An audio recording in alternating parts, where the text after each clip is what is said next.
नमस्कार। मैं सुनीता कथा मंथन में आप सबका स्वागत करती हूँ। कथा मंथन में आज सुनिए प्रथम प्रतिश्रुति का 13वां अध्याय।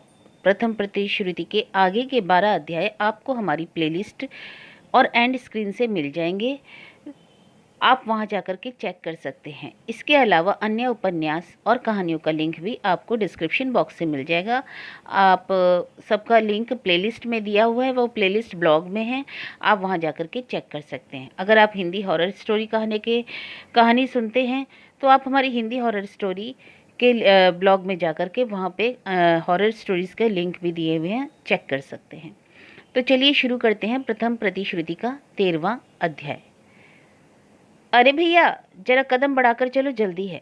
पालकी से मुंह निकालकर रामकली ने और एक बार ताकीद की। दोपहर तक पहुंच नहीं सके तो विद्यारतन से भेंट नहीं होगी। सवेरे की संध्या करके वे गंगा नहाने को चल देते हैं। गंगा उनके यहाँ से कम 3 कोस है, आना जाना 6 कोस। इतनी दूरी तय करके वे फिर से ठाकुर घर में घर के देवता को भोग देने के लिए दाखिल हो जाते हैं। उसके बाद प्रसाद, भोजन, विश्राम। बीच के इस समय में विद्यारतन किसी से मुलाकात नहीं करते हैं, इसलिए उनसे मुलाकात करनी हो तो या तो गंगा नहाकर लौटते ही या फिर तीसरे पहर। लेकिन रामकली को तीसरे पहर तक इंतजार का समय कहाँ, बड़ी सख्त जरूरत महसूस हुई। जिंदगी में जब भी किसी उलझन को सुलझाने की जरूरत पड़ती है तो रामकली विद्यारतन के यहाँ हाजिर हो जाते हैं। हाँ, वैसी जरूरत जीवन में कभी कभी ही आई है। एक बार वही निवारण चौधरी की माँ की गंगा यात्रा के समय आई थी। 93 साल की बुढ़िया होश रहते हुए भी गंगा यात्रा को गई थी। यह निर्देश रामकली ने ही दिया था, लेकिन बुढ़िया ने तो मानो रामकली की सूझ की हंसी उड़ाई और 5 दिनों तक गंगा तट की हवा खाकर फिर से चंगी हो गई।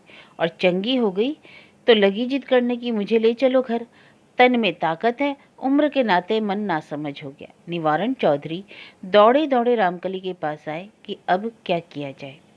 उसी से रामकली मुश्किल में पड़ गए थे। गंगा यात्री को लौटाकर घर ले जाया जाए तो बड़ा अमंगल होता है। घर के अंदर तो उसे ले जाया नहीं जा सकता, बहुत तो उसे ढेकी घर में या गौशाला में रखा जा सकता है, पर ऐसा लगा निवारण चौधरी को यह भी मंजूर नहीं। बाल बच्चों का घर, सबका अमंगल हो, यह नहीं चाहते थे वह, डर से जो कांप रहा था। इसलिए कविराज जी से राय मांगी गई। रामकली विद्यारतन के पास गए थे। पूछा था, जी शास्त्र में बड़ा है कि माँ की मर्यादा। आज भी वैसी ही एक समस्या लेकर जा रहे थे। खैर, अभी तो जल्दी पहुंचने की समस्या थी। बीच में एक गांव देवीपुर, उसके बाद विद्यारतन का घर। पालकी से मुंह निकालकर कहारों को फिर ताकीद करने जा रहे थे कि रुक गए। छोड़ो, इतना घबराने की क्या है, पहुंचा तो देंगे ही। घबराने से नफरत करते हैं रामकली। तो मन ही मन यह अस्वीकार करने से लाभ नहीं कि आज जरा विचलित हुए हैं वे, जाने कहाँ तो हार गए हैं वे। उसी की सूक्ष्म ज्वाला मन को बेचैन कर रही थी। लेकिन इससे हार की ग्लानि क्यों? एक बुद्धिहीन लड़की यदि ऐसा कुछ कर ही बैठी है तो उसे उसमें रामकली की हार क्यों? घोड़े पर आए होते तो अब तक पहुंच गए होते, लेकिन किसी गुरुजन के सामने भरसक घोड़े पर नहीं चढ़ते हैं वे, इसलिए पालकी से ही चले। और चले भी जरा चुपचाप। मच्छुओं को जाल डालने का तकाजा कर दिया। मछली कुछ ज़्यादा भी हो जाए तो हर्ज नहीं, खाने की चीज़ बेकार नहीं जाती। मछुए काम करते रहे, वे नहीं हैं यह जान लेंगे तो ढिलाई करेंगे। आजकल क्या किसी पर भरोसा किया जा सकता है? चाचा हैं, संजले चाचा, उन्हें किसी काम का जिम्मा देना आफत है, क्योंकि उनके ख्याल से चीख पुकार डांट डपट है ही मर्द का असली गुण है। और वे सदा यह जताने के लिए भी तत्पर रहते हैं कि उम्र हुई तो क्या उनका पौरुष रत्ती भर भी कम नहीं हुआ। और कुंज, उसकी तो बात ही कहने योग्य नहीं। जहाँ मिठाई बन रही है वहाँ मुंह में छेने की मिठाई से उनका मुंह फूला हुआ नजर में एक बार नाच गया। उस समय तो देखकर खींच हुई थी, अब हठात मन में ममता मिली, अनुकंपा आ गई। जो आदमी लुका छिपाकर अपने बेटे के ब्याह में होने वाले भोज की मिठाई खाने बैठा है, उस पर अनुकंपा के सिवा हृदय की और कौन सी भाववृत्ति जाग सकती है? ये गुस्सा के लायक हैं। अजीब है, यह रासू भी अपने बाप जैसा ही निकम्मा है। उसके भविष्य की सोचने से आशा की कोई किरण ही नहीं नजर आती। इनकी बातों की चिंता नहीं करते रामकली, लेकिन कभी कभी सत्य उन्हें चिंतित किए देती है। सत्य के निरे सरल मुख से निकले हुए भयानक प्रश्न ही चिंतित नहीं करते उन्हें, उसका भविष्य भी चिंतित करता है। रामकली पालकी से उतरे। विद्यारतन के माटी के घर से कुछ दूर ही। यही सभ्यता है, गुरुजनों के प्रति आदर भाव। गुरुजन के सामने पालकी से उतरना नहीं चाहिए। माटी का घर, दालान, बरामदा, बरामदे के नीचे घिरा चित्र जैसा सुंदर बागीचा, फूलों का बागीचा विद्यारतन ने अपने हाथ से लगाया हुआ है। घेरा भी अपने ही हाथ का।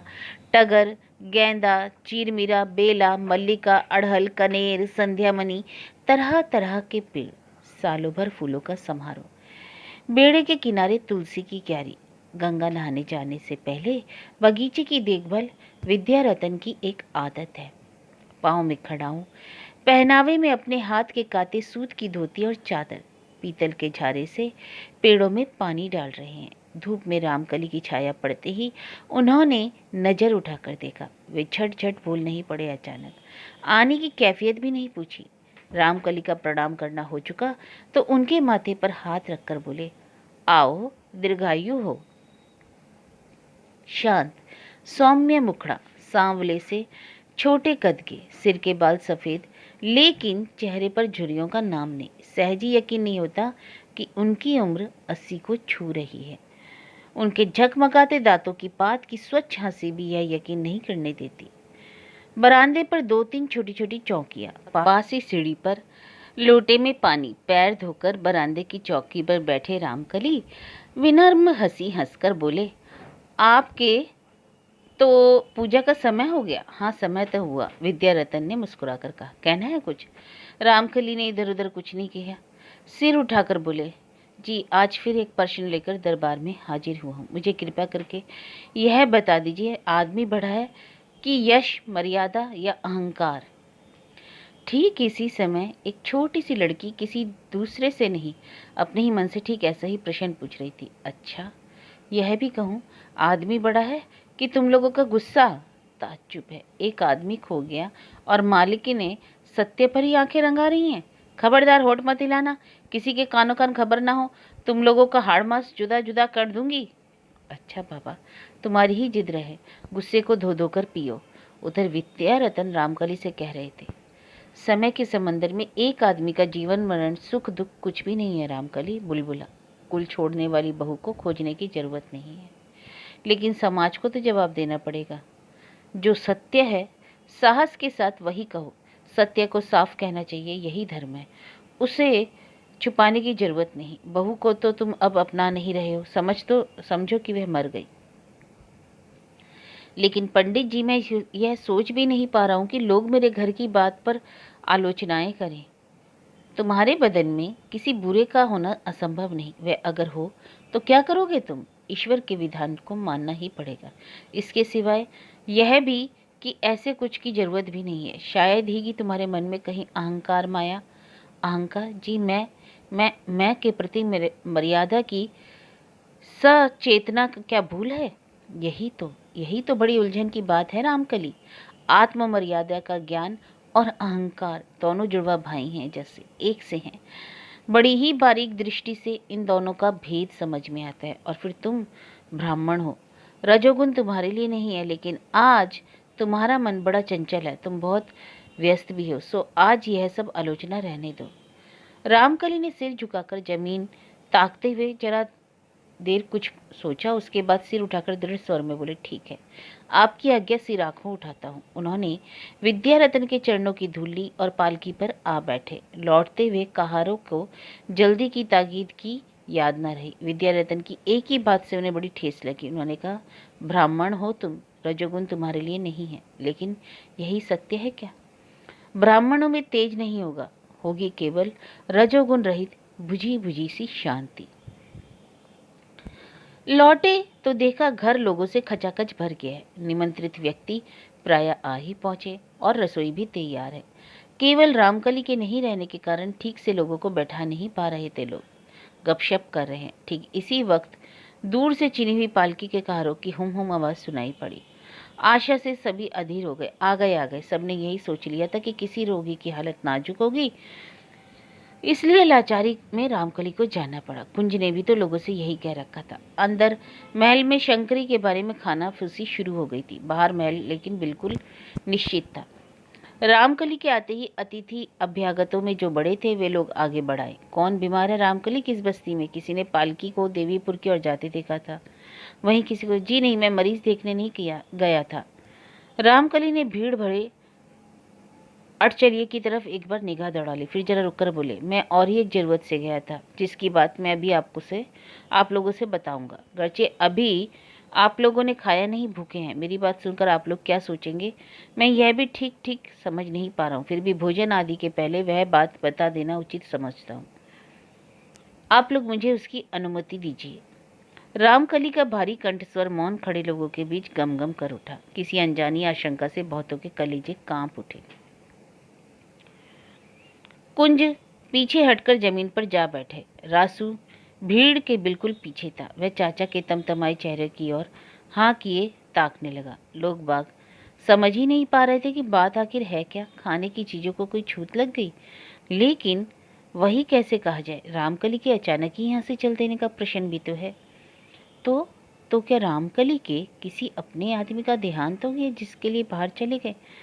लेकिन रामकली क्या ऐसे अर्वाचीन है कि इस बोझ की इस घड़ी में इस बात को जाहिर कर देंगे? कानों से मौत की खबर सुने बिना तो अशौच नहीं होता। रामकली अगर चुपचाप रह जाते तो यहाँ के बने भोजन अशौच नहीं होते। ऐसे मौके पर तो लाश छिपाकर लोग वक्त निकाल लेते हैं। तो लोग यह भूल गए थे कि रामकली ने कहने की इजाजत मांगी थी। रामकली ने फिर उस बात की याद दिलाई। तो आप लोग मुझे अनुमति दे रहे हैं? क्यों नहीं, तुम्हें जो कहना है कहो। सुन लीजिए, पिछली रात मेरे परिवार की एक विधवा बहू घर से निकल गई है। अचानक एक भयानक आंधी सी आई। बैसाख के जोरों से आने वाला यहाँ वहाँ इकरा बिखरा तूफान नहीं, एक जंगल की रूंधी सांस गौं गौं करके उठी।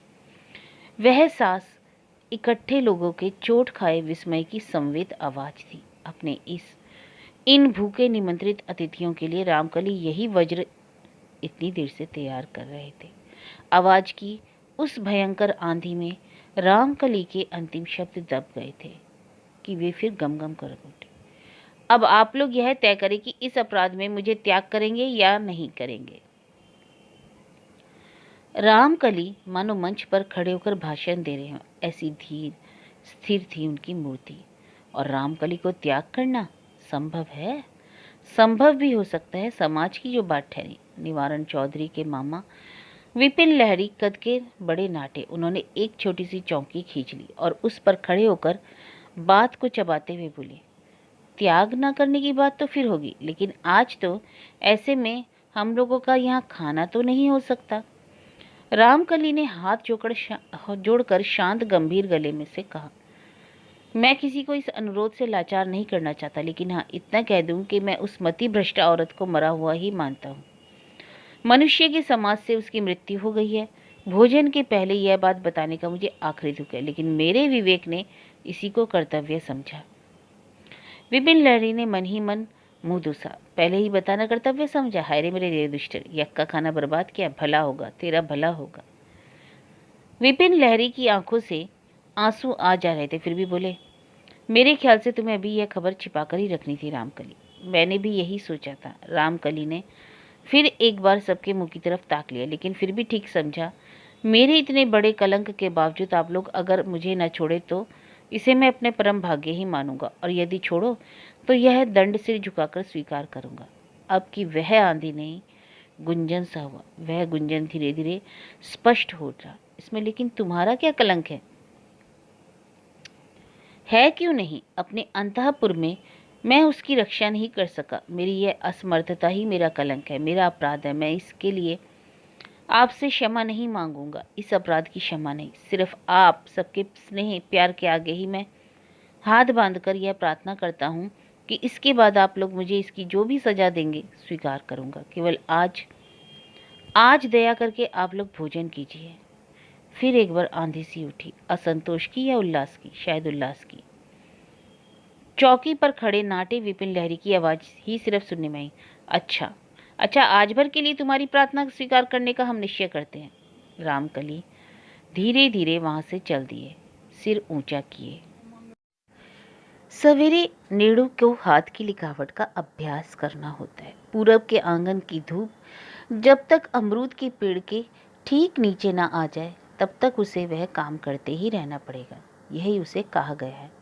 ऋतु बदलने के हिसाब से सीमा का कुछ फर्क आता है। बहरहाल अभी अमरूद के नीचे तक अवश्य एक और निर्देश है, वह है ताड़ के पत्ते और दवात कलम लेकर बैठने के समय और अभ्यास के बाद उन्हें उठाकर रखते वक्त भक्ति से माँ सरस्वती को प्रणाम करना। प्रणाम और प्रार्थना का मंत्र भी बताया गया है।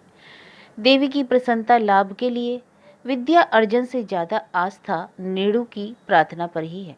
लिहाजा शब्द बोध के पन्नों को वह जल्दी ही बंद किए देता है। उसका ज़्यादा वक्त स्तुति में ही हो जाता है। आंखें बंद किए हुए भी तिरछी नज़र से चालाकी से अमरूद पेड़ की ओर टिकाए ताड़ के पत्ते की पोथी पर वह मंत्र लगाकर मंत्र पढ़ रहा था। लेकिन देवी वंदना के समय नेड़ू बात देव की ही सोच रहा था, वो भी सूर्य देव की। लेकिन ताज्जुब है, निर्दयी सूर्य देवता को हृदय से मामा कहने के बावजूद भांजे के प्रति कोई ममता उनकी नहीं देख पाता नेड़ू। अमरूद के पेड़ के नीचे आने की जैसे उन्हें कोई गरज ही नहीं, जो कि उनकी जरा भी कृपा दृष्टि हो तो दृष्टि मात्र से नेड़ू की आज की यंत्रणा तो यहीं खत्म हो जाए। आखिर एक ही मंत्र को बार बार कहां तक दोहराए वह। तो भी नेड़ू कपाल से कलम और ताड़ के पत्ते को नहीं हटाता है, उसी ढंग से लगाए ही रहता है। खूब तो विद्या हो रही है, आह बली जाऊं भक्ति कितनी है, सत्यवती की पेनी आवाज गूंज उठी। नेड़ू का कलेजा कांप उठा। उफ, कैसी लड़की है ना ये, जिरहा इतना करती है फिर भी बाहर से वह सत्य को स्वीकृति नहीं देता। उसी तरह से आंखें बंद किए बिड़बिड़ करता रहता है। सत्यवती हंसी, एक ठोकर सी लगाकर बोली, ओह खूब तो आंखें बंद कर ली, अब तक यहाँ क्या कर रहे हो? आंखें पिटपिटाना और अमरूद की ओर नजर। सत्य, नेड़ू ने ताड़ के पत्ते और कलम को कपाल से हटाकर जतन से चौकी पर रख दिया और बड़ी खींच के साथ कहा, नमस्कार के समय गड़बड़ क्यों कर रही है? नमस्कार नमस्कार तो तू सवेरे से ही कर रहा है, एक पहर बेला हुए अभी तक एक ही नमस्कार चल रहा है, मैंने देखा नहीं है जैसे। तूने देखा है? नेड़ू ने आंगन की तरफ नजर दौड़ाई। लगता है अब सूरज मामा सहृदय हुए हैं। अमरूद के ठीक नीचे उन्होंने दया दृष्टि डाली है। उसे बल मिला, दमकते गले से बोला, तब से इतना अभ्यास किया, ला देखो कितना किया। और सत्य ने एक बात कर दी, अपने हाथ को सिर से पहुंचा, झट माँ सरस्वती को प्रणाम किया और नेड़ू ने ताड़ पत्ते के जिस गुच्छे को अभी अभी रखा था उसे खींच लिया। ये क्या हो रहा है? सिहर कर नेड़ू ने बड़े ही भयभीत स्वर से कहा। तूने ताड़ के पत्ते को हाथ लगा दिया तो क्या हुआ? सत्य ने निर्भीक स्वर से कहा। मैंने तो माँ सरस्वती को प्रणाम करके हाथ लगाया, बस। क्या बस प्रणाम करने से सब हो गया? तू लड़की है ना, और लड़की ताड़ के पत्ते में हाथ लगाए तो क्या होता है मालूम नहीं है? तब तक सत्य ने नेड़ू के सवेरे के सारे किए कराए को देखना शुरू कर दिया। कहना फिजूल नहीं है कि एक ही पन्ना सिर्फ स्याही से कलंकित हुआ था, बाकी सब के सब बेदाग और अकलंक थे। बड़ा तो कह रहे थे बहुत अभ्यास किया, कहाँ है? दवात में शायद स्याही के बदले पानी भर लिया है, इसी से हरफ नजर नहीं आते।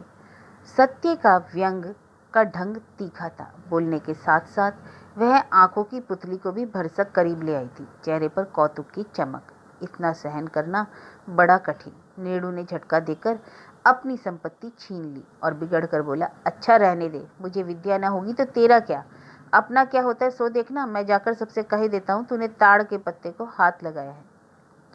दूसरा कोई तो सबके कह देने पर डर से ही सक पका जाता और समझौता करने लग जाता, लेकिन सत्य समझौते को तैयार नहीं। सो भीतर चाहे जो भी हो, बाहर से वह अपने को जरा भी विचलित नहीं दिखाती। उसी जोर से बोली, कह देगा तो कह देगा, सब कोई मेरा क्या कर लेंगे, फांसी चढ़ा देंगे।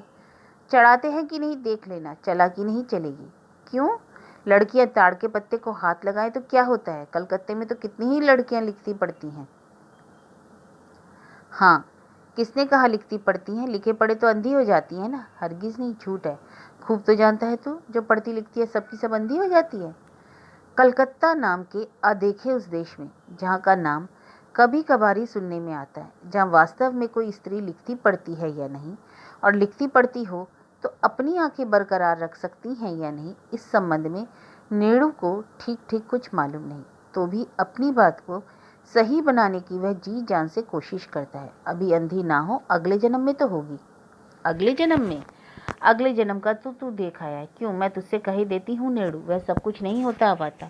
विद्या तो अच्छी चीज है, विद्या से कभी पाप होता है भला? पढ़ने लिखने के मामले में अकल ना खुले चाहे। नेड़ू उस्ताद है, उसने एक अचूक युक्ति लगाई। नारायण की पूजा भी तो अच्छा काम है, मगर करती हैं लड़कियां, छू तो नहीं सकती। भगवान ने कह दिया है अच्छे काम लड़के करेंगे और बुरे काम लड़कियां, समझी? हाँ, भगवान ने तेरा कान पकड़ कर बताया है। सत्य झनक कर बोली। भगवान ऐसी कानी नजर के नहीं है जो सब कुछ लड़कों ने ही गढ़ा है।